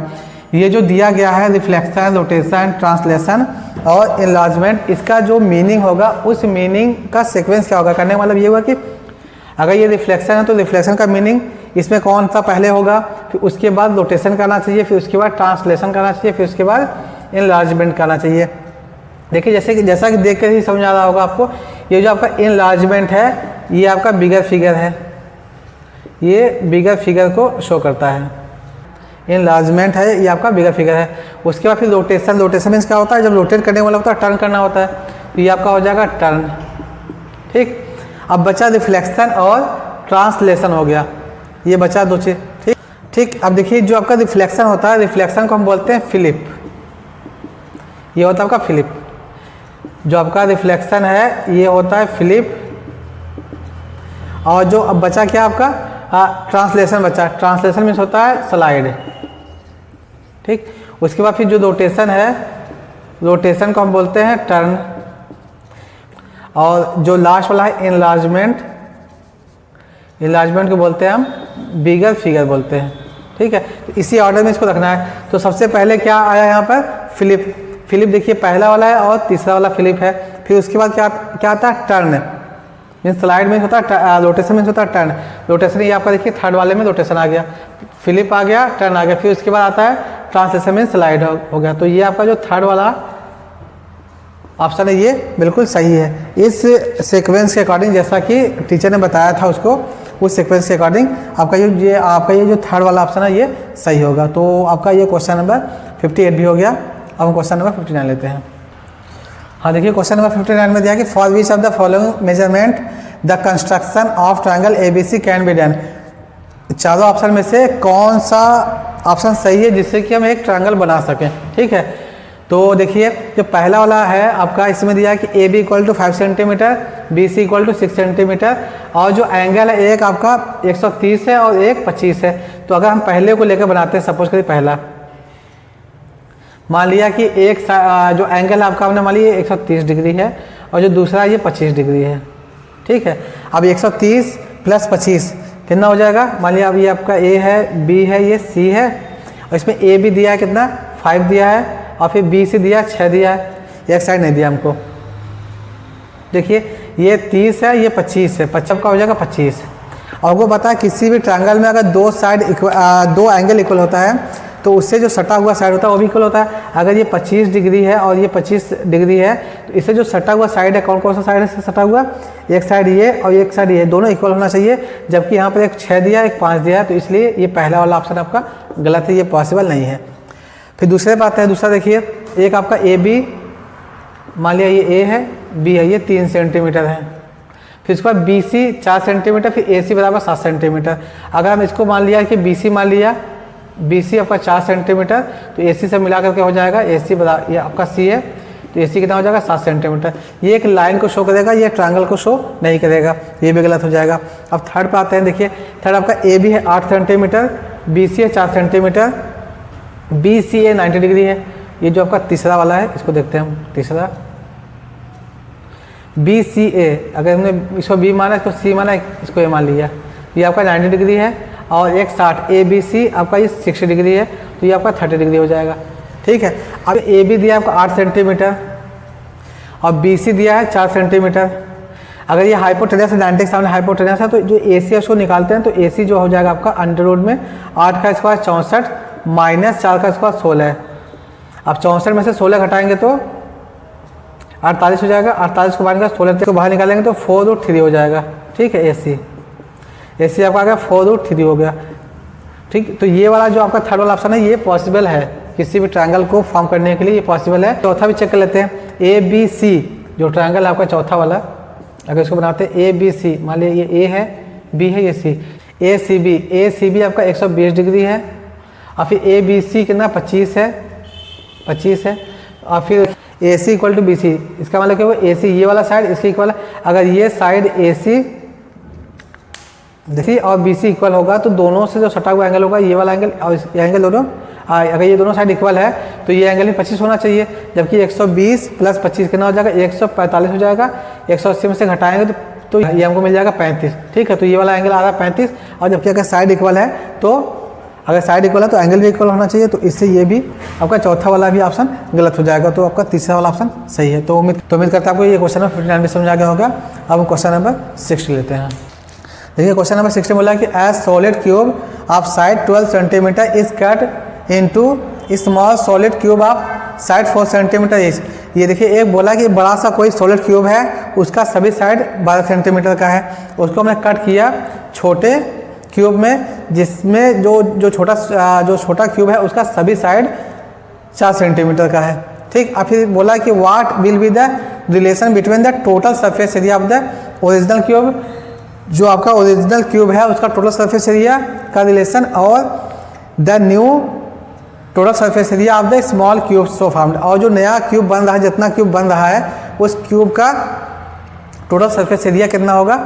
ठीक, तो दोनों में क्या रिलेशन है ये क्वेश्चन में बोला है। तो देखिए इसमें सबसे पहले क्या काम करना होगा कि आप बड़े वाले क्यूब को ले करके कितना छोटा क्यूब बनेगा, नंबर ऑफ स्मॉल क्यूब निकालेंगे, और फिर एक क्यूब का सरफेस एरिया निकालेंगे जो कि छोटा वाला होगा, फिर जितना क्यूब बना रहेगा उससे मल्टीप्लाई कर देंगे, तो total surface area of small cube आ जाएगा। अब बड़े वाले क्यूब का सरफेस एरिया आसानी से निकाल सकते हैं हम, कि दोनों को डिवाइड कर देंगे तो जो आएगा वही आपका आंसर हो जाएगा, वही इसमें से रिलेशन होगा। ठीक है, ये एक चीज़ हमको पता है कि जब भी हम किसी एक सॉलिड को या तो छोटा करें या बड़ा करें या उसको कट करें, तो उसमें उसका सरफेस एरिया बदल सकता है, लेकिन उसका जो आयतन होता है, वॉल्यूम होता है, वो नहीं बदलता।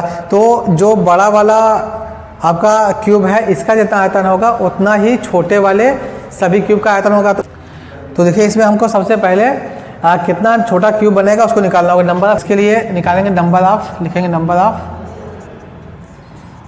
Small cube n equal to, तो क्या लिखेंगे, वॉल्यूम ऑफ, जो आपका बड़ा वाला सॉलिड क्यूब है, volume of bigger cube upon volume of one small cube.